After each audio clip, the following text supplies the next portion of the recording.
All right, happy Friday night to everybody. It's our traditional video. Will the 49ers beat the Jags? Articles up on The Athletic. There's proof. Check it out. Let's talk here for a few minutes. And I'm going to fold this in with the Trevor Lawrence and the Jacksonville offense against the 49ers defense preview. This, of course, when I wrote my preview for The Athletic, I was talking about the 49ers offensive blueprint against Jacksonville. So you can go ahead and check out the link in the description. We also did a video on that yesterday. I think the other side of the ball is a little bit simpler. Jacksonville has a bad offensive line. This is a defense-driven Jacksonville team. Number 13 offense DVOA, number 3 defense DVOA. Trevor Lawrence is talented, but he's not a great quarterback. He's a good quarterback playing behind a bad offensive line. You get about the number 13 DVOA when that's happening. I also think that matchups say that this can be a get-right game for the 49ers defense. Why do I think so? Well, the leading receiver for Jacksonville is a tight end, Evan Ingram, who lines up as a wideout or as a slot receiver about 2/3 of the time, not in line. Perfect matchup for Isaiah Oliver, the 49ers nickelback, who is a big nickelback and has struggled against smaller, shiftier receivers. Steve Wilks has talked a lot about Isaiah Oliver's precise, tailor-made spot being against tight end split out wide. Well, the 49ers will have that opportunity against the Jags' leading receiver in Evan Ingram. If the 49ers can contain Travis Etienne, and it's what Fred Warner and Dre Greenlaw are for, and I think that the bye week should have helped the 49ers in that regard, I think they've taken care of the most explosive weapon for this Jacksonville team. Etienne scored a touchdown lined up out wide a little bit earlier this season. So he's going to be a handful, and he's going to be a big part of the game plan because, again, Jacksonville is a bad offensive line. We're talking number 31 out of 32 teams in pass block win rate. The run block win rate, not good either. Luke Fortner is the center. Can the 49ers expose him? Corey Luciano, who is out of Danville, he's a rookie 49ers center. He's on the practice squad. He won the Scout Team Player of the Week, one of the 3 jerseys that you could win. You wear a camo jersey on Fridays if you were one of the 3 Scout Team Players of the Week. So the Scout Team emulates the opposing team that the 49ers are getting ready to play. Luke Fortner out of Kentucky is the center for this Jacksonville team. He's given up the most pressure out of a line that struggled, especially at center and at right tackle with Anton Harrison. Cam Robinson's a decent player at left tackle, but at center and right tackle, you have issues for Jacksonville. And I think that the reason that Corey Luciano got the jersey this week is because the 49ers have been scheming, trying to expose that center position. And they're happy with the work that Corey Luciano did to emulate what Jacksonville might try to bring to the table. So Javon Hargrave, I know he's questionable now with a knee issue, but he's practiced both of the past 2 days. Kyle Shanahan said something flared up for Hargrave at practice on Thursday in his knee. I think he's going to be in there. I think obviously Kinlaw is going to play, and those 2 players are going to be very important for the 49ers, along with Eric Armstead and Kevin Givens, to try to expose whatever's happening there in the middle. Maybe the 49ers throw some surprise blitzes at Jacksonville too, some A-gap blitzes from Fred Warner, who's been good at that. But you have to find a way to make this bad offensive line look bad. And obviously covering Jacksonville is a good first step, because if you make Trevor Lawrence hold on to the ball for an extra hitch, that's where the matchups say this is a get-right game, right? Isaiah Oliver on Ingram, he can do that.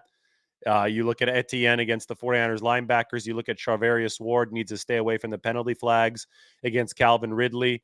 I don't know how much man, how much zone the 49ers are going to run. I just know that they have to cover better. And we'll see what their strategies are. And if they do, Chase Young, Nick Bosa, that defensive line, and then the interior defensive line against Luke Fortner, they can all get to work. So I think it all lines up for the 49ers defense to look a whole lot better in this game against Jacksonville than they have looked over the past couple of weeks. So the question is, will the 49ers beat the Jags? Well, if they get a disciplined Rams-style turnaround effort from Brock Purdy, and that's what I talk about in this video, or in this article, I talked about it in yesterday's video, I think that the 49ers should be in command of this football game. They're going to have to play a clean game. They're going to have to take advantage of the fact that Jacksonville does give up yardage underneath. That's why I've got Christian McCaffrey on that picture there. They're going to have to pound the football. Brock Purdy's going to have to be efficient on third downs, just like Jimmy Garoppolo was in week 10 of the 2021 season against the Rams. The reason why I bring up the Rams is because George Kittle compared this number 3 Jacksonville defense to that 2021 Rams defense with Josh Allen coming off the edge, the discipline on the back end.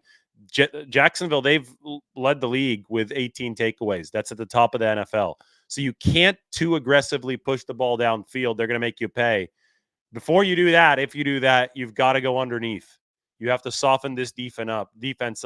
You have to make them take a couple extra steps toward the line of scrimmage. Once all that happens, yeah, maybe you could take a shot downfield. But I think a big Kittle game, a big Christian McCaffrey game for the 49ers, and a critical Brock Purdy game on those third and fourth downs. If we're going to go to the Rams parallel, the Niners beat them in week 10 of 2021 with 44 rushes, 3.5 per carry, not a lot, but 3.5 per carry over 44 rushes will do a lot of damage. I think that the 49ers coming off of a bye have what it takes to execute that formula. So will they beat Jacksonville? Yes. I'll give the score tomorrow. I think it's going to be a tight game unless the 49ers get a couple turnovers on the defensive side of the football, a couple takeaways there. So we go back to the Rams parallel. They got a couple takeaways in that week 10 game in 2021, and they beat them 31-10. If they don't get a couple takeaways, this game probably is within a score. But protecting the football is oh so important for the 49ers. It is the golden ticket for them. They are better than Jacksonville. You can look at the team tier chart and you could see exactly what I mean. Jacksonville's had a below average offense. At no point throughout this 49ers losing streak has, I think, there been a concern about Brock Purdy and the offense and their ability to score amongst rational people, of course.